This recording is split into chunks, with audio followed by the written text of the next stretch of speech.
Let's talk a little bit about encryption. The encryption debate raging on. If anyone thought that Congress would give the matter a level-headed fair shake, apparently they have another thing coming. A Senate draft bill that was penned by Senator Dianne Feinstein and Richard Burr was leaked online last night, giving a first-hand look at Congress's take on the power the U.S. government should have over encryption. The bill, titled Compliance with Court Orders Act of 2016, or 2016, as I'm always trying to say, has language to the tune of requiring companies to comply with a court order by offering, quote, responsive, intelligible information or data or appropriate technical assistance to the government.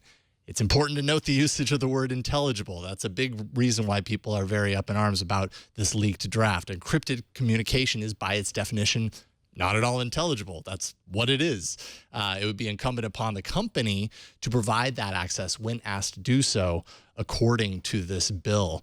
And Sam, it really seems like when we were talking, you know, when all the news was about the Apple FBI kind of case and the potential, you know, outcome of that, seeing that through to the end, everybody was kind of going back to the idea that, well, we should get Congress involved because they'll take a level-headed approach and they'll provide something, you know, that makes sense for everyone.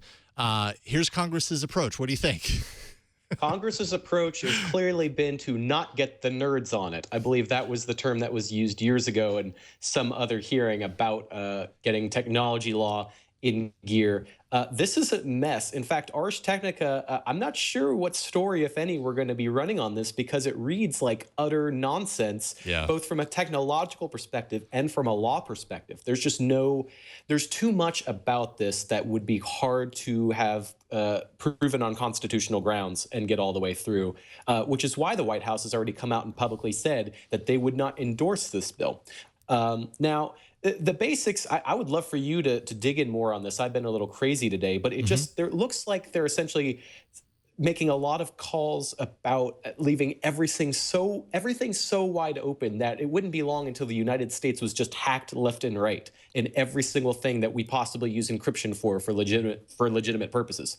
That's pretty much it. Yeah, exactly. I mean, basically, the bill itself defines, and mind you, I should reiterate, this is a leak. Could be outdated at this point. It could be, you know, inauthentic. I'm doubting that it's inauthentic because everybody's kind of poring over it, and it seems at least to a certain degree that the thread is that it's true. It's just we don't know at what point this is because it's not an official bill by any means at this point. But it defines intelligible communication as decrypted, deciphered, decoded, demodulated, or de-obfuscated to its original form. So it's basically what it's doing is taking everything that you know about encryption, and only in the U.S., right? Because this is only to members of the United States, taking encryption as we know it and pretty much ensuring that companies are required to give them access on demand to that encrypted information, backdoor, whatever you want to call it. This is it. This is the whole, you know, the kit and caboodle right here. Now, I will say, I was at South by Southwest Interactive where President Obama spoke on this specific subject. He had said, I can't speak about Apple versus FBI, but, and then he went on to pretty much talk about Apple versus FBI. He warned very much about the idea that if we do not get our technology partners involved in the United States with the U.S. government to work out some sort of arrangement, some sort of path towards security-related scenarios where information can be decrypted or can be opened up, that Congress will just act on its own without any input or any help from the technology community. And I almost wonder if this leak was kind of this threat in action, this idea that it's gonna be even worse if you in the technology sector don't join in. That being said, I don't think that threat is enough to give anybody the ability to just ramrod this sort of decryption path down our throats. End-to-end encryption is in everything we use for very, very good reasons. And there's many other ways that law enforcement can get around and find information in a constitutional way. The Constitution is there for a reason in terms of what can and cannot be picked up by the government. And you have to work within that constitutional framework. The fact that I can encrypt communication if I'm a criminal to another criminal does not mean I cannot be caught. It does not mean I do not deserve due process. So I think that there's just a lot of conversation and work that's going to have to be done in this direction. And I really hope that this sort of leak doesn't send us on some sort of crazy goose chase towards a compromise. There's still got to be something that's just constitutionally sound and technologically feasible. Yeah, I think